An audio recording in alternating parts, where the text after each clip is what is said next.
Praise the lord. అందరికీ ప్రభు అయిన యేసుక్రీస్తు వారి నామంలో శుభములు తెలియజేస్తున్నాను. Glad to be in front of you again. Vision 2020 మనం కలిగి ఉండాలని దేవుడు కోరుకుంటున్నాడు.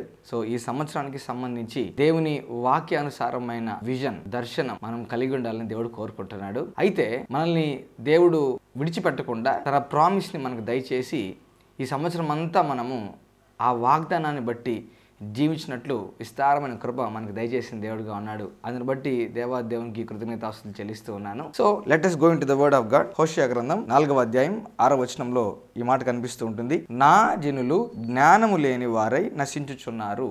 నా జనులు జ్ఞానము లేని వారై నశించుచున్నారు. సి, నా జనులు అంటే we have a relationship with God. We belong to God. You belong to God. దేవుడు నా అంటున్నాడు. So it means a lot to us. దేవుడు నా అని మన గురించి సంబోధిస్తూ ఉన్నాడు. నా జనులు. See, God has a concern based on our relationship with God. మనం దేవునితో రిలేషన్షిప్ కలిగిన వారంగా ఉండి, దేవుని ఎరిగిన వారంగా ఉండి మనం నశించిపోతే దేవునికి బాధ అవుతారు. God is very concerned about our progress. God is very concerned about our blessing. God is very concerned about our increase. కాబట్టి దేవుడు అంటున్నాడు, నా జనులు జ్ఞానం లేక నశించిపోతున్నారు అంటున్నాడు. ఏ జ్ఞానం లేక నశించిపోతున్నారు? మొదటి వచనంలో ఏం రాయబడిందంటే, దేవుని గూర్చిన జ్ఞానం లేని వారు నశించిపోతూ ఉన్నారు. దేవుని గూర్చిన జ్ఞానం మనకు లేకపోతే దేవుడు ఎవరు, ఆయన ఎలాంటి వ్యక్తి, ఆయన స్వభావం ఏమిటి, ఆయన నైజం ఏమిటి, ఆయన గుణం ఎటువంటిది, ఆయన క్యారెక్టర్ని బట్టి ఎటువంటి కార్యాలు దేవుడు చేస్తాడు అనే క్లారిటీ, అనే జ్ఞానం దేవుని గురించి మనకి లేకపోతే మనం నశించిపోయేదానికి ఆస్కారం ఉన్నట్లు దేవుని వాక్యం సెలవిస్తూ ఉంది. అయితే మనం నశించిపోకూడదని, మనం జ్ఞానం కలిగి,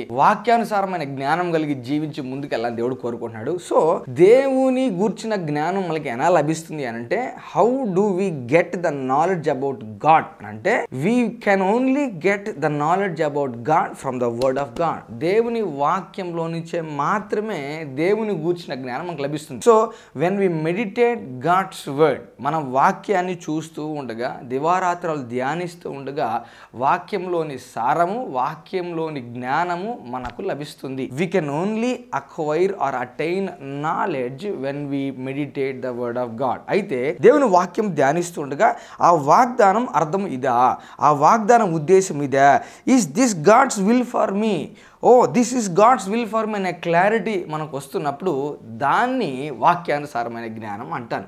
ఇది మనం కలిగి ఉన్నప్పుడు, ఇది మనకు వస్తూ ఉన్నప్పుడు మనము నశించిపోకుండా ప్రోగ్రెస్లోకి, మనం ఇంక్రీస్లోకి వెళ్ళేదానికి దేని వాక్యాన్ని బట్టి మనకు ఆధారం ఉంటుంది. So God is very much concerned about our increase. God is very much concerned hour progress. ఈ సంవత్సరం అంతా మనం ప్రోగ్రెస్ అవ్వాలని దేవుడు కోరుకుంటున్నాడు. ఈ సంవత్సరం అంతా మనం ఇంక్రీజ్ అవ్వాలని దేవుడు కోరుకుంటున్నాడు. ఈ సంవత్సరం మనం ఏమి నష్టపోకూడదని దేవుడు కోరుకుంటున్నాడు. For that we need to have knowledge about God. It comes from the word of God. So దేవుని వాక్యంతో మనం స్పెండ్ చేస్తుండగా, సో దేవుడు మనల్నే దృష్టిలో పెట్టుకొని ఆయన వాగ్దాన్ని దయచేశాడు. గాడ్ స్పోక్ సంథింగ్ అంటూ యూ డైరెక్ట్గా దేవుడు నీకు ఒక వాగ్దానం దయచేశాడు. దాన్ని ఎక్కువగా నువ్వు తలపోసుకుంటుండగా, దాన్ని ఎక్కువగా నువ్వు ధ్యానిస్తుండగా ఆ వాక్యంలోని జ్ఞానం, క్లారిటీ మనకు లభిస్తుంది. అప్పుడు మనము ఆ జ్ఞానాన్ని బట్టి లైఫ్లో నిర్ణయాలు తీసుకుంటూ ముందుకు వెళ్ళేదానికి ఆస్కారం ఉంటుంది. Based on that knowledge we can go forward in life. Based on the knowledge from the word of God about the king of Kings. So ఆయన గురించిన జ్ఞానం మనకి వాక్యంలో నుంచి లభిస్తుండగా, తద్వారా మనం ఆ జ్ఞానాన్ని ఫాలో అవుతూ జీవనంలో ప్రోగ్రెస్ అయ్యేదానికి ఆస్కారం ఉంటుంది. దేవుడు ఆ రకమైన జ్ఞానం మనం కలిగి ఉండాలని కోరుకుంటున్నాడు. హల్లెలూయా. దిస్ ఇస్ రాహుల్, రెస్టెన్స్ in Christ ministries, proclaiming and you that Jesus Christ is Lord. God bless you.